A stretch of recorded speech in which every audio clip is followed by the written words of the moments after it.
तो सबसे बड़ी बात है कि बिहार क्या देश के अंतर्गत जितने भ्रष्टाचार में लिप्त रहे हैं, जेल पे हो, बेल पे हो, भ्रष्टाचार पे हो, 20 लाख करोड़ से ज्यादा अगर सबका जोड़ लीजिएगा तो सब भ्रष्टाचार के सरगना और आयाम के लोग जो जुटने का यहाँ काम किए हैं, तो एक फोटो सेशन का जो संदेश देने का काम कर रहे थे, उससे कुछ होना नहीं। 40 सीट भारतीय जनता पार्टी की झोली बानी है, तो कहीं भी किसी का जीतने का कोई स्कोप है ही नहीं, क्योंकि इस बार इतने काम हुए हैं, इतने काम। नमस्कार, आप देख रहे हैं मगही न्यूज। मैं हूं सुधेंदु रमन। हमारे साथ बीजेपी के कद्दावर नेता और दीघा विधानसभा के जो विधायक हैं संजीव चौरसिया जी हैं। सर, जिस तरह से बिहार में राजनीतिक उठापटक चल रही है, 23 को बैठक हुई, उसके बाद आपके अमित शाह को यहाँ बिहार में आने की इजाजत नहीं मिल रही, उनके हेलीकॉप्टर के लिए प्रशासन है वो करेगी नहीं उतरेगी, क्या कहेंगे?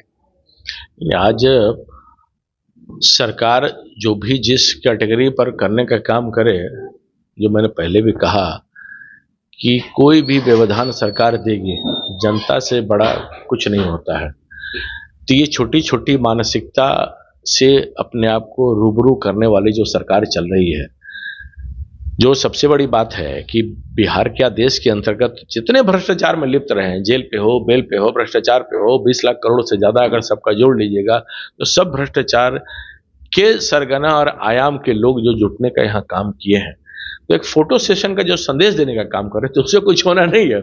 आज जनता पूरी तरह से जानती है कि 2024 में अगर कोई है तो तिबारा फिर के चुनकर आने वाले माननीय प्रधानमंत्री माननीय नरेंद्र मोदी जी और एनडीए और भाजपा की सरकार आएगी।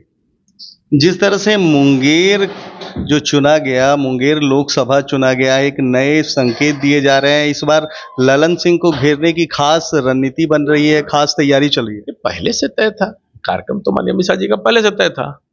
तो जो जहां है, इस पे तो 40 के 40 सीट भारतीय जनता पार्टी की झोली बानी है, तो कहीं भी किसी का जीतने का कोई स्कोप है ही नहीं, क्योंकि इस बार इतने काम हुए हैं, इतने काम हुए हैं। 9 साल वाले में तो व्यक्तिगत रूप से जा के देख रहे हैं, संपर्क कर रहे हैं। आप देखे होंगे इतने तपिश में, इतने गर्मी में जगह जगह भीड़ का जो पैमाना आ रहा है, ये माननीय प्रधानमंत्री जी का प्रेम ही दर्शाता है कि फिर से हम लोग एक बार फिर से माननीय मोदी जी की सरकार जरूर आएगी।